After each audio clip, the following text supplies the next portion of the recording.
Hi hello నేను మీ Dev. Welcome back to my channel little prince Dev. ఈరోజు మనం వినాయకుని ఫేస్ మాస్క్ చిన్నవాళ్ళకి అవనివ్వండి పెద్దవాళ్ళకి అవనివ్వండి ఎలా తయారు చేసుకోవాలి అనేది ఈ వీడియోలో తెలుసుకుందాం. అలాగే అసలు వినాయకునికి ఏనుగు ముఖం ఎందుకు వచ్చింది అని చరిత్ర ద్వారా తెలుసుకోవడానికి మనం ప్రయత్నిద్దాం. ఫేస్ మాస్క్ తయారు చేయడానికి paper chart, paints, paint brush, pencil, sharpener, eraser, scale, knife, scissor, stapler, thread ఇవన్నీ దగ్గర పెట్టుకోండి. ఇంకా వీడియోలోకి వెళ్ళిపోదాం. ఎలా చేయాలన్నది చూసేద్దాం. గణపతికి ఏనుగు తల ఎందుకు వచ్చిందో తెలుసుకునే కథ. శ్రీ గణేశాయ నమః. శ్రీ గురుభ్యో నమః.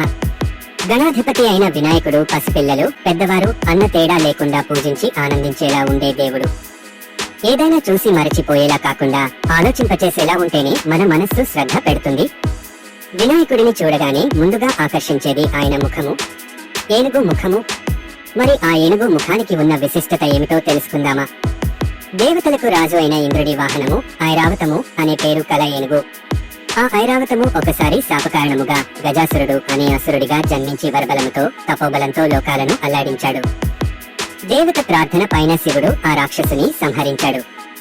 మరణించే ముందు గజాసురుడు తన చర్మాన్ని శివుడు ధరించాలని, తన శిరస్సు త్రిలోక పూజ్యం అవ్వాలని పరమ దయాళువైన శివుడిని వేడుకున్నాడు. అతని ఆఖరి కోరికను మన్నించిన శివుడు అలాగే అతని చర్మాన్ని తాను ధరించి గజ చర్మాంబరధారిగా పేరు పొందాడు. ఆ తరువాత ఆ గజాసురుని తలను పార్వతీదేవి నలుగు పిండితో చేసి ప్రాణము పోసిన కుమారుడి తల స్థానములో పెట్టారు. అలా గజాసురుడి తల త్రిలోక పూజితం అయింది. అయితే ఇక్కడో సందేహం వస్తుంది. ఈ ఏనుగు తల ఎందుకు? మన పురాణాలలో ఎన్నో ఏనుగులు కనిపిస్తాయి కదా అంటే భగవద్గీతలోని విభూతి యోగమును ఒకసారి చూడాల్సిందే. జగద్గురువైన శ్రీకృష్ణ పరమాత్మ భగవద్గీతలోని విభూతి యోగములో 27వ శ్లోకములో ఐరావతం గజేంద్రాణం నరాణం చ నరాధిపం అని చెప్పారు. ఏనుగులలో తానే ఐరావతం అని చెప్పారు. అందుకే ఈ గజాసురునిగా పుట్టిన ఐరావతంకు ఈ అదృష్టం పట్టింది. మన అందరికీ ఈ చల్లని స్వామి వరంగా లభించాడు. మన అందరికీ బాగా తెలిసిన శ్లోకము శుక్లాంబరధరం విష్ణుం శశివనం చతుర్భుజం ప్రసన్న వదనం ధ్యాయేత్ సర్వ విఘ్నోపశాంతయే. మనందరికీ బాగా తెలిసిన ఈ శ్లోకము విష్ణు భగవానునికి సంబంధించిందా, గణేశుడిదా అన్న ఒక సందేహం కూడా ఉంది. విష్ణు అన్న శబ్దానికి సర్వవ్యాపకుడు అన్న అర్థం ఉంది. ఎక్కడెక్కడ ఒక సమూహము ఉంటే అక్కడక్కడ గణపతి ఉండాలి. గణము అంటే సమూహము. ఈ గణములు ప్రపంచములో ప్రతి చోట ఉంటాయి కాబట్టి ఇక్కడ విష్ణుః అనే పదానికి సర్వవ్యాపకుడు అయిన భగవంతుడు అంటే గణపతి అని ఇక్కడ అన్వయం సరిపోతుంది కదా. ఇలా సర్వవ్యాపకుడు అయిన భగవంతుడు గణేశుడికి ఇలా 10 రోజుల పాటు పందిళ్లలో పూజించడం అనేది మన స్వాతంత్ర సంగ్రామ సమయంలో బాలగంగాధర తిలక్ గారి ఆశయ సిద్ధికి తోడ్పాటుగా వచ్చింది.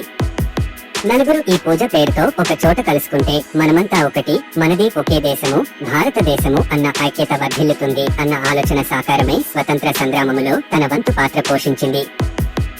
అందుకే ఆ స్వామిని తెల్లని వస్త్రము ధరించి ధవళ కాంతులతో మెరిసిపోతూ 4 భుజాలతో చక్కగా చిరునవ్వుతో ఉండి అన్ని విఘ్నాలను శాంతింప చేయగలిగిన ఆ స్వామిని కొలిచి తరించాలి.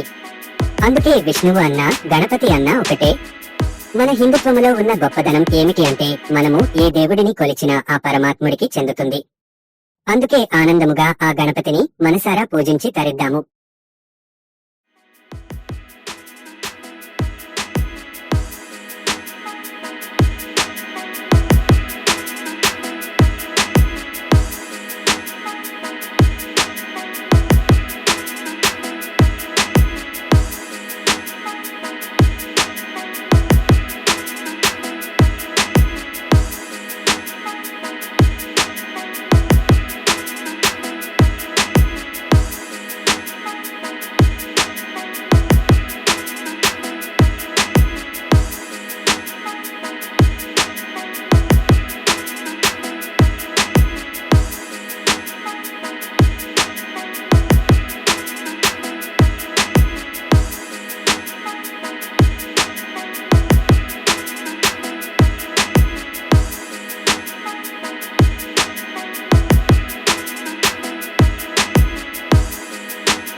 వీడియో కనుక మీకు నచ్చినట్లయితే లైక్ చేయండి, షేర్ చేయండి, కామెంట్ చేయండి, అలాగే సబ్స్క్రైబ్ కూడా చేసుకోండి.